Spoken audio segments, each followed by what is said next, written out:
In the last video, we looked at how to represent information about an arbitrary number of accounts using a list, where each account has a number and an account name. At the end of that video, I asked you to write a function that would look up an account number in such a list and produce either the account name if it could find it or produce false if it couldn't.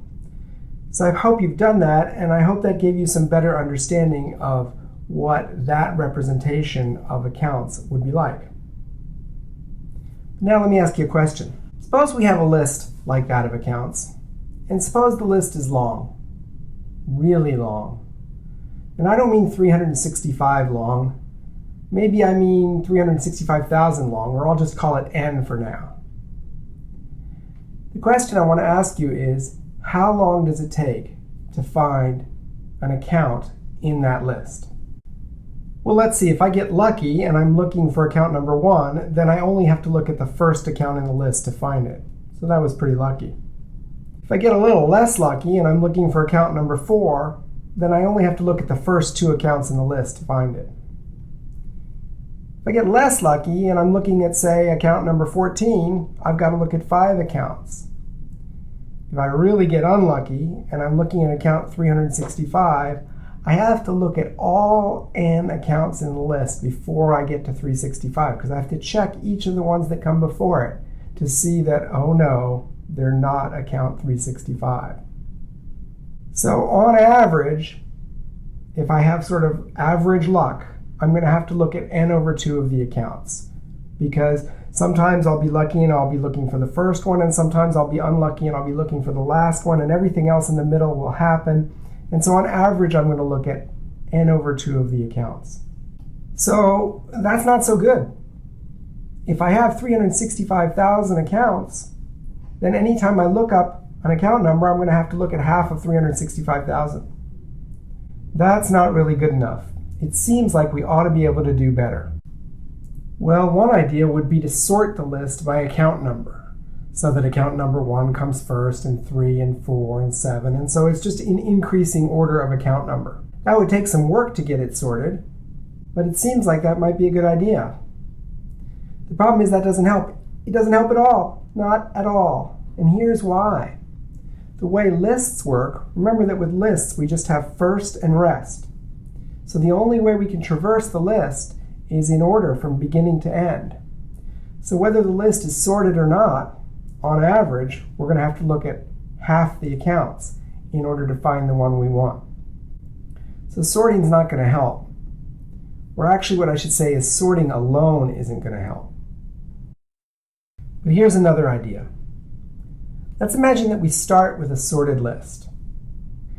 And then we'll take the middle of the list.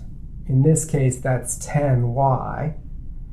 We'll take the middle of the list and we'll sort of split the list around the middle so that we leave the middle up top like this.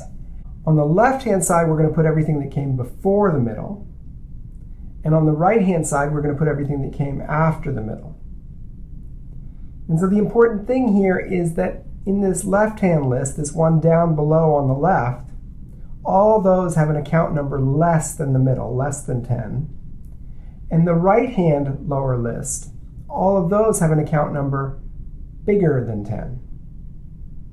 And so that's kind of neat. We could do it again. For each of those 2 lists, we could take the middle. So in the left-hand case, it's 3ILK, and in the right-hand case, it's 42ILY. And we'll do the same thing. And we could keep doing that until we get to the point where there's no lists left, where at each level all we have is a single account number and name. And now I'm going to draw these lines in, and this is a thing called a binary search tree.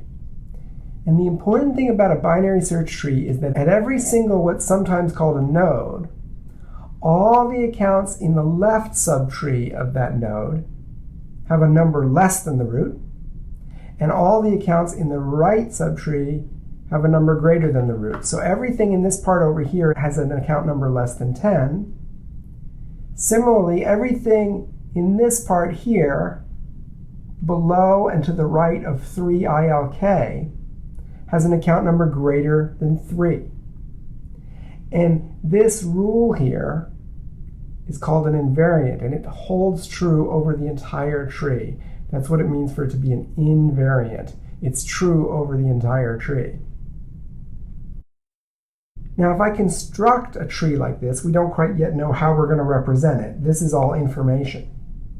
But imagining that this is information, let's think sort of abstractly about how long it would take to find something in such a tree. Well, let's see.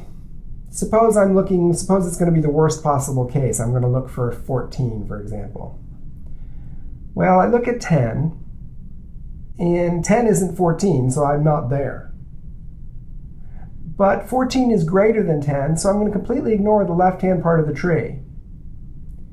And now I'm going to go down to the right branch of the tree. Let's see, 42 isn't 14, so I'm not there. But 14 is less than 42. So at this point, I'm going to ignore the entire right-hand branch of the tree. And I'll go down the left-hand branch. Let's see, 27 isn't 14, so I'm not there. But 14 is less than 27, so I'll ignore the right-hand branch of the tree. There happens not to be one, so ignoring it doesn't do much, but I'll ignore it. And I go down the left branch. Let's see, 14 is 14, I'm there, I produce OLP. And if I ever get to a branch which has nothing in it, suppose I had been looking for 28, for example, if I'd been looking for 28, then when I got here to 27, I would have tried to go down the right-hand branch, and there's nothing there, and so I would produce false. So how long does it take to find something in that tree? Well, notice that at each step of the process, when we didn't find what we were looking for, we eliminated about half the tree. So each time the tree gets smaller by half. As compared to the list, each time the list got smaller by 1, but here each time the tree gets smaller by half. And so what that means is that in this world, on average, we're going to have to look at log n of the size of the tree, because the tree keeps getting smaller by half each time. And so we're going to find our answer a lot faster in something like this. If, of course, we can find a way to represent it as data. Right now we're talking about an abstract piece of information, and we've done an abstract analysis of how long it would take to find something in it. We'll try to implement it in the next video.